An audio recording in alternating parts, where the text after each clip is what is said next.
to wake up. You're having a dream. Here's the reality. Oil, natural gas, and coal provide 84% of all the world's energy.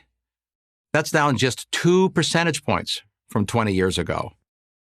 And oil still powers nearly 97% of all global transportation.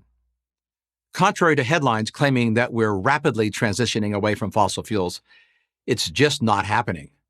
2 decades and $5 trillion of governments investing in green energy, and we've barely moved the needle.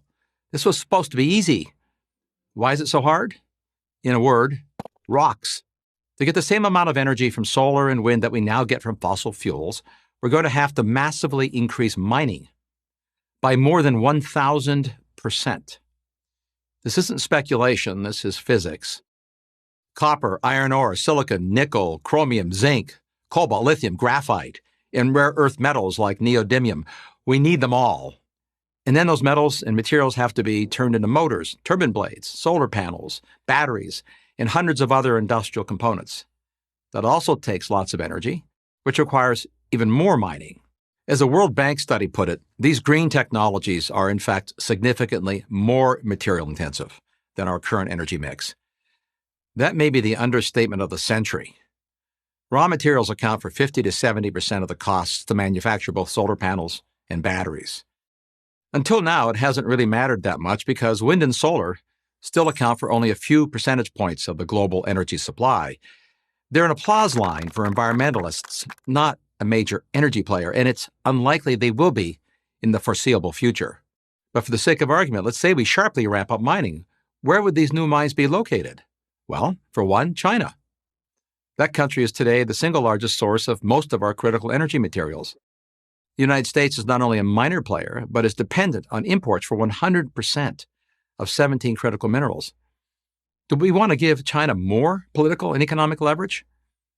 Europe has made itself dependent on Russia for 40% of its natural gas. How well has that worked out?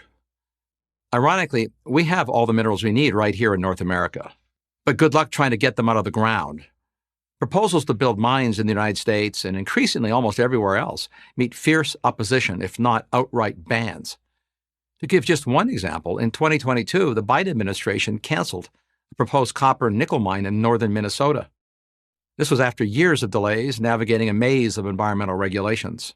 And yes, the same environmentalists and green-leaning politicians who tout all the benefits of electric cars are the same people who make mining the materials essential to build those cars, like copper and nickel, all but impossible. Try to square that circle. So far, we've only talked about today's energy needs. What about tomorrow's? Future energy demand will be far greater than today's. That's been true for the entire history of civilization. The future will not only have more people, but also more innovations. And entrepreneurs have always been better at inventing new ways to use energy than to produce it. It's obvious but worth stating, before the invention of automobiles, airplanes, pharmaceuticals, or computers, there was no energy needed to power them. And as more people become more prosperous, they will want the things others already have, from better medical care to vacations to cars. In America, there are about 80 cars for every 100 citizens. In most of the world, it's about 5 per 100 citizens. Over 80% of air travel is for personal purposes, so that's 2 billion barrels of oil a year. Hospitals use 250% more energy per square foot than an average commercial building. And the global information infrastructure, the cloud, already uses twice as much electricity as the entire country of Japan, the world's third largest economy. The massive data centers at the heart of the cloud alone consume almost 10 times more electricity than the world's 10 million electric cars. E-commerce has taken off and is propelling record growth in warehouses, increasingly filled with energy-hungry robots. America's truck freight index more than doubled in the past decade to deliver the goods to and from those warehouses. These are today's known trends. While we can't predict the future, we can predict there'll be more innovation in robotics, drones, quantum computing, biotechnology, and new industries not yet imagined. All of it will require more energy, a lot more. Fossil fuels, nuclear energy, and yes, renewables will be required.